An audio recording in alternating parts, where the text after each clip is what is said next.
There we go. My name is John Vanesky. I am the riding president here in Toronto Centre for the Provincial Local Association. We have a very jam-packed schedule of speakers, so I am not going to speak at all really, so between the speakers. And first, we'd like to begin this evening with a video message honored by our Mayor of Winnipeg. Good evening, everyone. Hi, Glenn. I'm so sorry I can't be there with you all tonight to celebrate our great friend Glen Murray.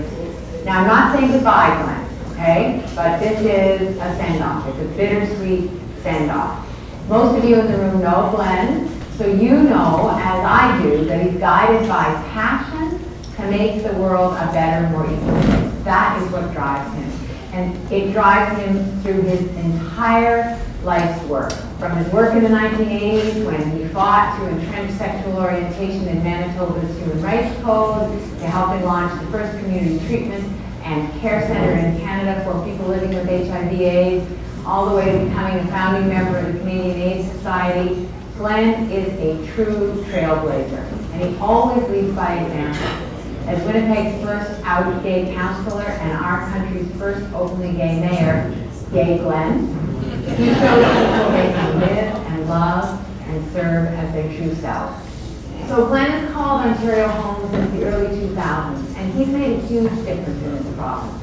His unrelenting advocacy and dedication to people in Toronto Centre and across the province is remarkable.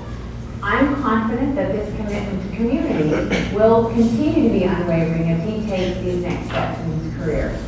Glen, you've worked on post-secondary education, on transportation, on environment, and most recently climate change.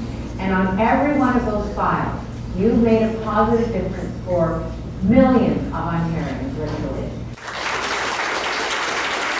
I'm Max Beck, the Vice Chair, I think, of the Riding Association, and a long time colleague of Glen. Well, Glen, I want to tell you, you've been awesome. You've been an awesome MPP for Toronto Centre. You've been an amazingly awesome generator of innovative ideas and programs. If you've ever stopped and chatted with Glen on the street for a few minutes, you probably got 15 or maybe 50 incredible ideas bounced off you during that 10-minute encounter.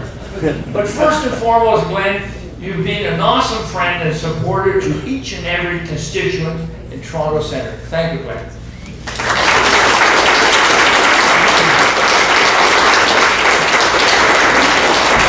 Thank you very much, Matt. If next we could have up to say a few words, Liz Sandals. Well, good evening, everyone, and it's a great honor to be able to speak a little bit about Glen. So this guy called Glen Murray shows up, and I'm thinking,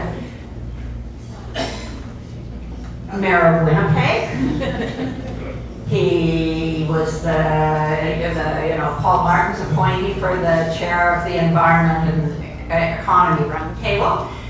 He's a consultant, but yes, at that point, Glen actually was doing urban planning consultant. So he came in and came up with a great plan for this swath of land in Guelph. The city actually adopted it. It's part of the official plan. It is slowly inching forward, so it's probably a good thing that it's me that has to inch forward, because I'm a little bit more patient than Glen. Glen's virtue is not patience. So you would have torn all your hair out by now if you were still following this file. So that's where I sort of first got to know Glen was in a slightly different context.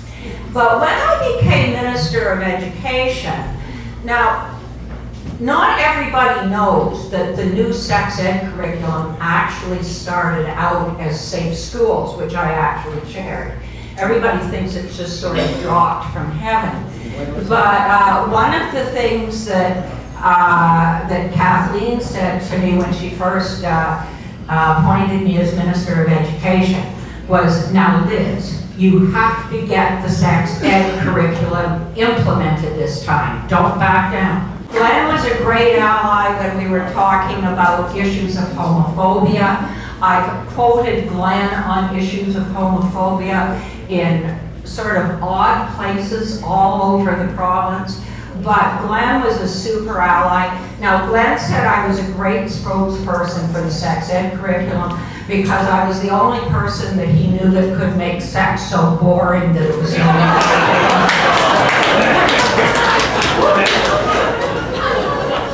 What you don't know is that the president of Treasury Board is the silent partner in cap and trade.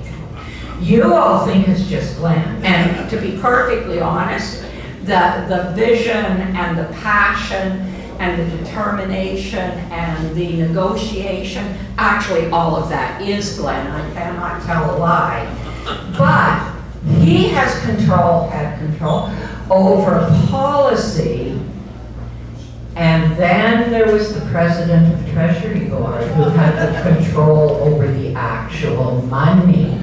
So Glen and I have been doing this very close partnership ever since I became president of Treasury Board. And the great joy in all of this is that who knew that cap and trade would go beyond our expectations in terms of the actual success of the auctions that Glen set up. And it's the one file where I've got more revenue than I expected to have. And my biggest problem is how to spend the money as opposed to how to find it. So Glen, as you all know, because you're here, is so passionate about climate change, and I just think you found the perfect position for you, where you get to have your passion and your innovation and your vision and your determination. So best wishes for the future.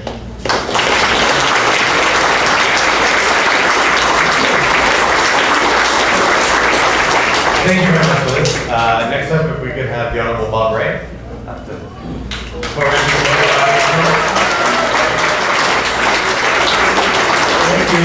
Thank you all very much. I want to thank Glen for giving me a standing ovation. It doesn't happen every day. Max said he's had a short conversation with Glen on a street corner. Hands up, anybody here who's really had a short conversation with Glen on a street corner? No. For me, Glen is like a force of nature. He is full of ideas, he's full of passion, he's full of commitment. We're so lucky that he's brought that to Toronto Centre in a way that has transformed politics in this part of the city. He's helped to transform politics in his own first city of Winnipeg. He's helped to transform politics across the country.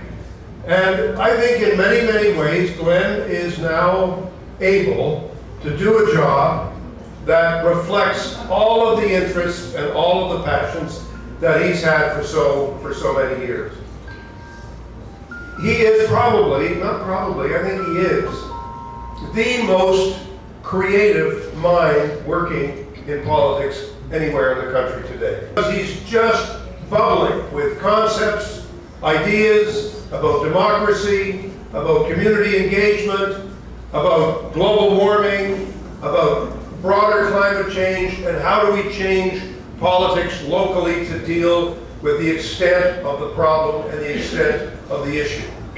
And talk about these issues and get things done and become a force for the whole country in dealing with the great issue of our time, which is the issue of climate change. And nobody's more qualified. Thanks, see? I speak. It's what you call an illuminating address. But Arlene and I have so enjoyed Glen's friendship, which I think I can say, Glen, that we did have a relationship at a different time and a different place. No, don't let your minds wander too far. We were both actively involved in another political party. And it's true, and I found a few people out here tonight who said they were also going through that transformation in becoming a member of the Liberal Party. But Glen has wherever he's been, he's done amazing work and he's shown amazing courage. And this is the last thing I want to say. Glen has been comfortable with himself, comfortable with who he is, and asked only that other people treat him with respect and with the dignity that he treats other people. There was a time in our political life when this was very hard to do. There was a time, not only in Toronto and Manitoba, across the country, when very few people felt free to come forward and say, this is who I am. Glen was somebody who did that, and he did it far ahead of his time. And he paid a certain price for that courage and for being himself. I think he is the quintessential representative of Toronto Centre because he's been through so many of the battles that many people in this riding have been through themselves. And he's reflected it all the time with courage, with eloquence, not always with brevity, but with incredible determination, and with great wit, and with great passion, and with extraordinary energy.